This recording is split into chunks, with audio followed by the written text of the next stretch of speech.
Shamaa harka fuudhee hordoftoota fuula peejii keenya nageenyi kiyya laggeen gaarreen kutee bahee qilleensa keessa qaxxaamuree bakka jirtanitti isin bira haa ga'u isiniin jedha. Nagattaan sun dhiyeenya kana waan tokko qabannee biizitaanee jirra. Akkasuma obboleessa keessan Riidii Aadam ni dhukkubsata waa'ee isanii wal ilaalchisee waan jiru waan tokko isinii beeksisuu barbaada.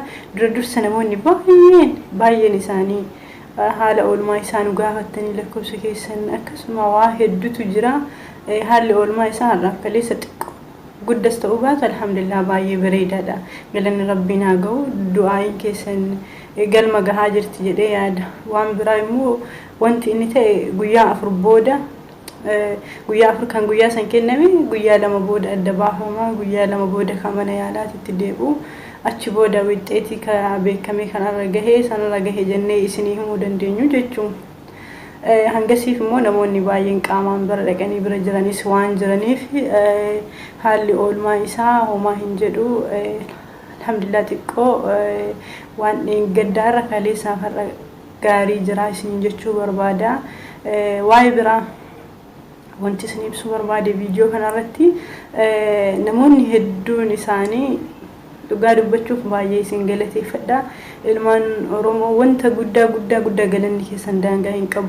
Namoota ilaamaa dandeenye lakkoofsa keessan fuunee garee isin fiduu dadhabne baay'eetu ala hafettara. Gareen bakka 4-5 akkasii ijaaramte gareen ni guuttee nama tokkoon gurree WhatsApp irratti baay'ee ulfaata. Hedduu akka ulfaatu. Kanaaf akkaawuntii fuula miidiyaa irratti kaleessa asliin illee isin beeksisee jira fuula peejii wanna irratti isin maxxansinee turre. Akkaawuntii Itoophiyaa irratti walii gallee sababiin isaa biyya Misrii akkaawuntiin qabanii baankiitiin paaspoortiitti dhaqanii baankii fuudhan malee. Kanaaf maaliif kan Itoophiyaa goota yoo jettan birrii nama birrii hawalurraa fuunee bakka buufna. Nama birrii Itoophiyaatti ergamtu san immoo nama sanii fuunee dabarsuu fi haala saniin obboleessa akkaawuntii obboleessa Riidii jechuudha. Obboleessa isaa kan hangafaa asirra isinii kenna. Ijoolleen Facebook hawallee maqaa asliitiin banamee akka hin dogongorre. Birriin kan ergamaa jirtu gara Itoophiyaa irratti darbees tarii akkaawuntii Aadamii fi Tamaam irratti ijoollee Misrii ergaa jirtan. Garuu wanti isinii dhaamuu barbaadu namoonni mallaqa ergitan darra sanyii keessan harkatti qabadha. Kallattii eenyuutiinuu akka isin wannaa hin taane. Waraqaa ittiin baankii galchitan san harkatti qabadha. Karaa keessaatiin tolchaaf asliif peejii Zaaraa Entertainmentii kan irratti ergadha. Namoonni mallaqa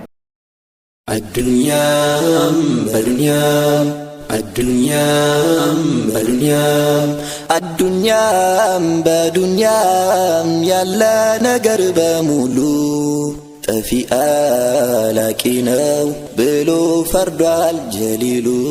አዱንያም በዱንያም ያለ ነገር በሙሉ ጠፊ አላቂ ነው ብሎ ፈርዷል ጀሊሉ። ነቢየ ነገሩን ትንቢታቸው ጠቅላላ ዛሬ በእኛ ዘመን ምልክቱ ታይቷል። ነቢየ ነገሩን ትንቢታቸው ጠቅላላ ዛሬ በእኛ ዘመን ምልክቱ ታይቷል።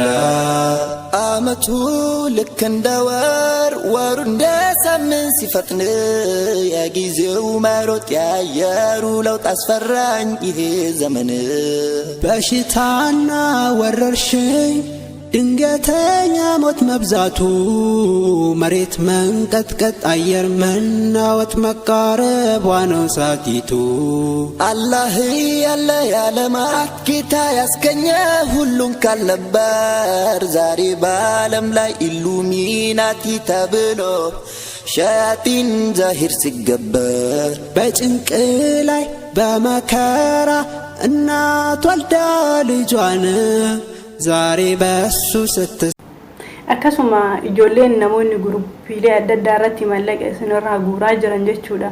Wanti isin beekuu qabdan akkaawuntiin jiru akkaawuntii Itoophiyaa kana Awwal Aadam Abdallaa akkaawuntii Itoophiyaa kana akkaawuntiin irratti mallaqni funaanamee hatattamaan riidiifis waa gochuu danda'u obboleessa waan ta'eef bakka san dhaabbatee mallaqa san fuudhee nama mallaqa hawalurraa fuunee bakka deebifnuuf mallaqni isa fayyaduu dandeessu. Kanaaf mallaqa biyya alaa keessatti hin barbaanna doolaara jechuu haala saniin erga qarqarsa taasiif mallaqa baaftan akkaawuntii isaanii sanirra seeraan galuu fi qaba.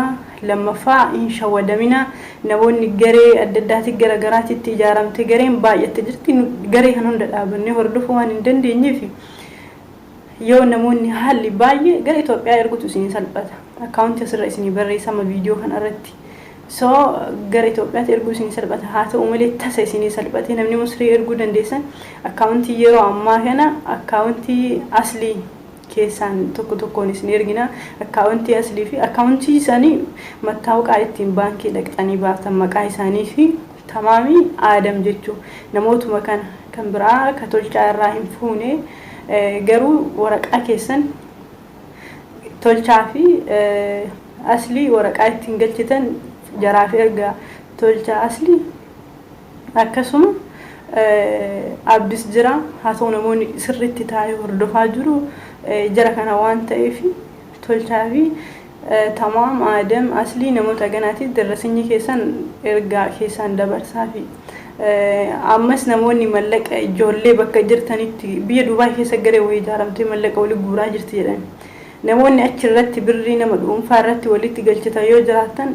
sassaabaa akkaawuntii aadamii yookiin tamaamii irra kaayaa biratti mallaqa hin qabina ijoolleen mallaqa sababa riidiitiif baafanillee mallaqni karaan hatattamaan isa qaqqabuu danda'u karaa akkaawuntii Itoophiyaa kana akkaawuntii obboleessa riidii awwal Adam Shee Abdallah ka jettu akkaawuntii isa guutuu asirra isinii barreessina haala saniin obboleessa keessan gargaara. Namoonni chaatti keessan heddummaatti dhiifama chaatti nama baay'ee qabnee waliin gahuu waan hin dandeenye ilaamma ampeejii irra chaatti tokko banee lallaadutti hin jiru chaatti Facebook banee ijoollee garagaree fidu ture. So yoo carraa qabaanne garagareellee isin fiduuf garee biraas daballee ijaarree garee inni guutama waan ta'eef walii isin gahuu dandeenya salphamatti gara kanaan mallaqa erguu fi dandeessanii wanti guddaan isin irraa barbaannu jiraate du'aayiidha. Du'aayii godhaafi du'aayin waa hunda tarti inni waa hunda qarqaarsa keessan taru rabbiin kadhadhaa fi rabbiin yoo kadhattaniif waan guddaadha.